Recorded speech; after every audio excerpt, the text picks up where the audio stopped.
Comfortable. I feel a lot better. I mean, just knowing the guys, knowing the personalities. I mean, that's just normal. Over time, you get comfortable. But as far as just playing on the field, I'm kind of easing into playing Sam. So just out there, just doing what I do.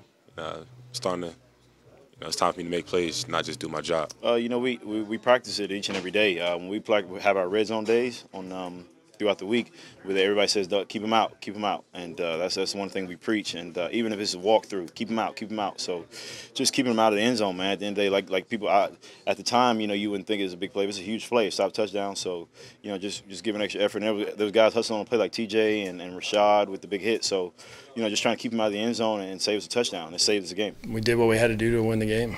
I mean, I think this last game, it just kind of worked out that way to where, I mean, when we got to the end of the game and I looked at the numbers, I mean, I was a little surprised that we had that many more runs than pass attempts. So, but, that happens a lot of times when you do have the lead and you get in a 4-minute situation and you're trying to work the clock down.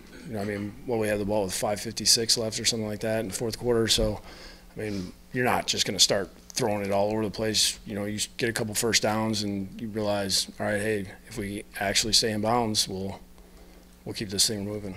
Well, I think there were two different games. You look at the first game and then this last one, found a way to win both games, and it was two completely different ball games. So what I like is the fact that this team has a hunger and desire to find a way to win, and that's what it comes down to. Is it's not always going to be pretty. Sometimes you're going to be clicking on all cylinders for the whole game. Sometimes, like, we started off playing really well, bouncing off the defense, and then in the second half we couldn't quite get it going and weren't playing great. But when it came down to it at the end, when we needed something to make it happen, we hung in there and fought and were able to run out that clock. So I like the grit I see from this team. Now we have a lot of talent and a lot of guys that can be explosive with the ball in their hands. So got to have that and be able to be successful for 4 quarters. But I like the grit that I see, the mindset that we have that, hey, we're going to find a way to win this game.